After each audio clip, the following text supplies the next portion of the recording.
اس کو بارگیننگ چپ کے طور پہ استعمال کرنا چاہتے ہوں.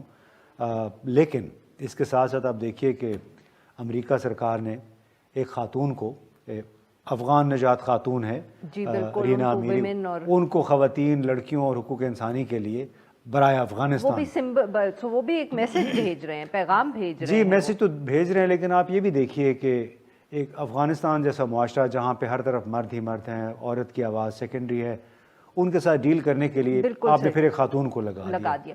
اعزاز چودھری صاحب، سر یہی obviously افغانستان کا جو امپیکٹ پاکستان پہ ہوتا ہے اس پہ تو ہم بحث کرتے ہی رہتے ہیں، but obviously equally important is the issue کہ ہمارے جو امریکہ سے تعلقات تھے، جو ڈونلڈ ٹرمپ صاحب کے زمانے سے ہمیں لگ رہا تھا کہ ایک ڈیٹیریشن نظر آ رہی ہے، اس کے بعد جو اب صورتحال ہے جو بائیڈن کے ساتھ جو فون کال ہے وہ تو it became like a national joke. اور کیا آپ کو لگ رہا ہے سر کہ 2022 میں یہ ایک زیادہ بڑا مسئلہ ہوگا پاکستان کے؟ اینڈ اگین اس کے ساتھ لنکڈ ہے IMF کا ایشو، فیٹف کا issue, it's not just about Afghanistan.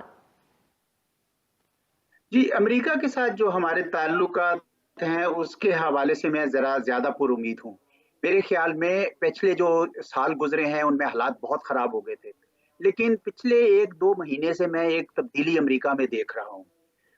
ممکن ہے کچھ لوگوں کو اور شاید تجزیہ ہو، لیکن مجھے ایسے لگ رہا ہے کہ امریکہ میں اس بات کا ادراک ہوتا جا رہا ہے کہ یہ پاکستان نے ان کو کوئی شکست نہیں دی، یہ طالبان سے انہوں نے خود شکست وہاں پہ کی. یہ ان کی اپنی اسٹریٹجک فیلئر تھی کہ جن افغان لیڈروں پہ وہ بھروسہ کرتے رہے وہ اس قابل نہیں تھے.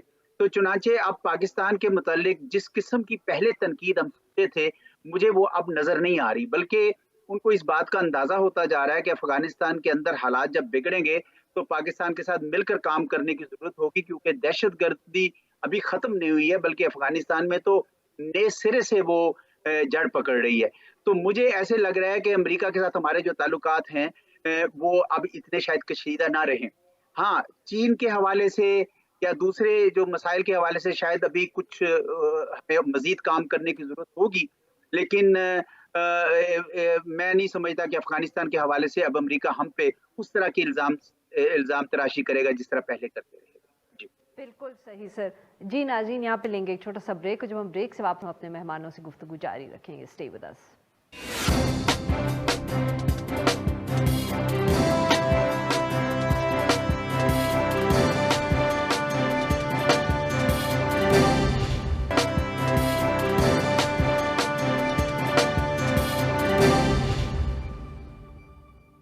ویلکم بیک ناظرین. ہم گفتگو کریں امتیاز گل صاحب سے اور اعزاز چودھری صاحب سے، اور ہم بات کر رہے ہیں 2021 میں پاکستان کی فارن پالیسی کے حوالے سے کیا صورتحال رہی. امتیاز صاحب، انڈیا کشمیر ٹریڈ کا ایشو ایک دفعہ اٹھا پھر بیٹھ گیا، ہم کیا کہیں کہ سٹیٹس کو تھا، ناکامی تھی پاکستان کی، کشمیر پہ کوئی تبدیلی نہیں لا پائے، ہندوستان سے تعلقات جتنے خراب تھے ویسے ہی رہے. How would you sort of grade it if I may put it? دیکھیے پاکستان کشمیر کے معاملے میں بالکل بے بس ہے، اس لیے کہ دنیا بھر میں کسی ایک ملک نے پاکستان کے موقف کی حمایت نہیں کی سوائے چین کے، وہ بھی بڑے دبے الفاظ میں. تو لہٰذا اس میں چاہے یہ حکومت ہے کوئی بھی حکومت ہوتی، بھارت کی اپنی ایک ٹائم لائن تھی BJP کی، انہوں نے اس پہ وہ کام کر لیا ہے. اب تمام تر دار و مدار اس امر پہ ہے کہ آیا چین اور امریکہ کے تعلقات کیا رخ اختیار کرتے ہیں، کیونکہ ہم اس کے درمیان سینڈوچ ہو گئے ہیں. چائنا مشن سینٹر ایک بنا ہے اور CIA نے بنایا ہے اور اس کا بنیادی ہدف ہی چین ہے. کہا گیا کہ ہم نے اپنے چین کی طرف سے جو خطرات ہمیں آ رہے ہیں اس سے خود کو محفوظ بنانا ہے. تو جب تک اب دیکھیں گے کہ اس کا اثر پاکستان پہ کس حد تک ہوتا ہے. اعزاز چودھری صاحب سے بہت بحث ہوئی ہے اس سال، اور اب تو لگ رہا ہے کہ جیسے ہماری اسٹیبلشمنٹ میں، حکومت میں بھی یہ جو بحث ہے یہ بہت زور پکڑتی جا رہی ہے کہ ہم کیا کریں، can we balance the emerging power and the existing super power, یا ہمیں ایک دفعہ پھر سائیڈز چننی پڑیں گی؟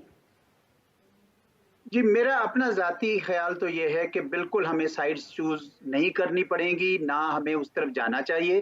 اور میں اس بات سے وزیر اعظم کی اتفاق کرتا ہوں کہ کیمپس میں ہمیں کوئی جانے کی جلدی نہیں ہونی چاہیے، نہ ہمیں اس میں کوشش بھی کرنی چاہیے. لیکن کوشش تو یہ ہونی چاہیے. سر آپ کے خیال میں دباؤ ہے؟ معاف کریے گا آپ کی بات کاٹ رہی ہوں.